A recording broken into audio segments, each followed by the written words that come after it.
So we're going to talk about how to measure your Retatrutide out. Keep in mind that most bottles will be labeled as GLP-3 because it is technically not allowed to be sold right now. It's not FDA approved, and Eli Lilly owns a patent, so they don't want anyone to sell it. So essentially GLP-3, triple agonist GLP, right? So what I'm going to be doing is 1 milligram per week. I'm going to talk about how much fluid to put in here to make your measurements easy. And let's just say that your bottle is not 10 milligrams and it's 20 milligrams. The simple solution is just double the amount of water that you're putting into it. So if we're doing 1 ml of water, which I'll show you here in a second, you would add 2 mLs of water into it, and then the measurement would be identical to how many milligrams per solution in the actual insulin syringe. This entire insulin syringe is 1 ml. So what we're gonna do is we're gonna take 1 ml of this and we're gonna add it into that bottle, which I'll show you here in a second. And then what we're going to do is to get 1 milligram in there, we're gonna pull it back to the 10 IU marker. So first and foremost, please, please, please do not shoot sink water into this thing. That's a good way to get an infection, and it's also a good way to make sure that it's bad after 24 hours. So instead, what we're going to do is we're going to use bacterial static water, which is super easy to find on the internet. You can get it off Amazon. You can get it off the major manufacturer, bacteriostaticwater.com. No, I'm not affiliated with them, but that was the major manufacturer of it. What we're going to do is we're going to fill this whole syringe up with this water. My last channel was shut down at almost 50,000 subs, and we are building it from the ground up. The biggest way that you can support this channel is by giving a thumbs up and a subscribe. And as always, this is for entertainment and education purposes only. I'm just a stranger on the internet. Now, a lot of times when you're combining solutions together, you actually fill this with air and then you shoot it into the other solution. Now, I don't need to do that with this. You can actually get all the way down to the bottom without having to put the volume into the other solution. So we're just gonna push that back down. Then we're gonna fill this entire syringe up full of water. And benzyl alcohol is gonna keep the solution sterile to prevent infections, by the way. And one major question that I do get asked is, can you combine this with other peptides or other water-based solutions? I would keep them in separate bottles personally. You could technically combine them together, but I keep them separately to make sure that the measurements stay proper. But water mixes with water, so you don't have to do multiple injections in a day. You can do that 1 injection.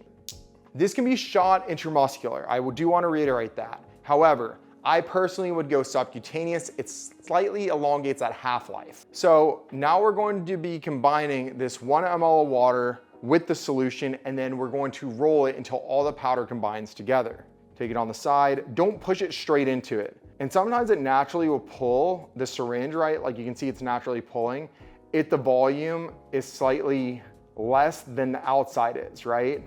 And that might mean that I might need to put air back into this bottle to make it easier to pull the solution out later on, which I'll show you if needed. So 1 ml has been added into the solution, and then I'm gonna take this bottle and I'm going to slowly roll it.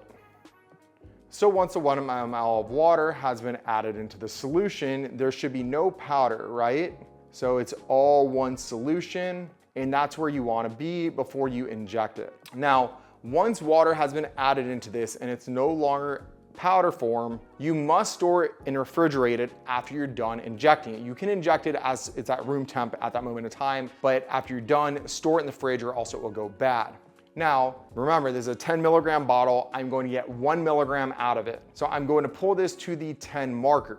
So flip the bottle upside down, pop it in, and pull it down to 10. That right there is 1 milligram of Retatrutide in this bottle. Now, if you had a hard time pulling that, let's just say the solution doesn't easily come out. I could have taken this, loaded it down with air, pushed it into the solution, and then once the air is loaded into the solution, it'll be much easier to draw the water back out. So if it's getting stuck in there and you're having a hard time pulling it out, like it's fighting against you, the syringe, then you just add some air into it and then it'll be much easier to pull. It adds some volume into this bottle to make it proper with the outside of the bottle, and that allows for the solution to flow back and forth. Well, YouTube has shut me down to increase censorship. I still have my Skool community where I do live calls. I answer all your questions way more in depth here. I have classrooms so that you can do deep dives into peptide, physique improvements, variables to track, and modification over time. And the people in this community are really the ones that have supported this channel to allow me to keep going even after YouTube shuts me down and censors me. I can't tell you how much I dislike censorship. I get to be my raw, authentic, unfiltered self there, there like I used to be on social media. And I hope that you join along so you can strive in that environment as well. Now again, I actually do a split dose. I only do 0.5 milligrams per week. I do a very small amount. So what I'm going to do is I'm going to go to the 0.5 marker, or the 5 IU marker, which is 0.5 milligrams, is right there. If I did decide to increase it, I would actually go up to 0.5 milligrams 2 times per week. And the reason is for me personally, I actually got a decent appetite reduction at even low dosages of 1 milligram per week. Whereas a lot of people don't really feel that. I did, and I don't want an appetite reduction personally. I just wanted to control my blood sugar levels that I was having some issues with when I was having Graves episodes. And guess what? It definitely stabilized my blood sugar. So this right here can then be combined with other peptides. If you had other peptides to measure, you would just pull out whatever the solution is into it, which I have other measurement videos on my channel that you can click above to find them. If you're struggling to calculate how to measure and actually dose your peptide, I've created a website just for you to help you out. This is called pepscalculator.com. It's free of charge and it just makes life easier. You guys have been so supportive of this channel that I wanted to give back to you guys. So thank you guys so much. Now, what's in here right now is going to be some Retatrutide, HCG, FSH, BPC 157, and TB 500. All these things have been actually scripted from my doctor outside of the Retatrutide. Sorry, doctor. Kyle, I'll explain it to you later, but he already knows. So what I would do with this is I go around the belly button. So for me personally, on the belly button, when I'm looking at it, the left side for me, this side, feels way better than my right side. Everyone usually tends to have a good side versus a bad side. Some people don't. Some people are fine on either side. But for me personally, I've always felt better on my left side. So what I do is I actually take the skin and I pull it from my body, and then I take this and I pop it in.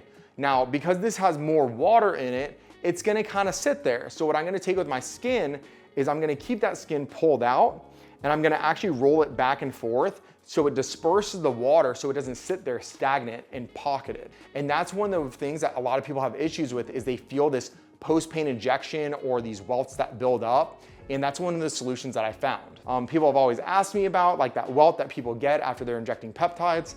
That's how I found a solution, and it works for pretty much everyone. You can also add heat to the area because it is water and it will help it to push out. You can just massage it out a little bit. It's not gonna hurt.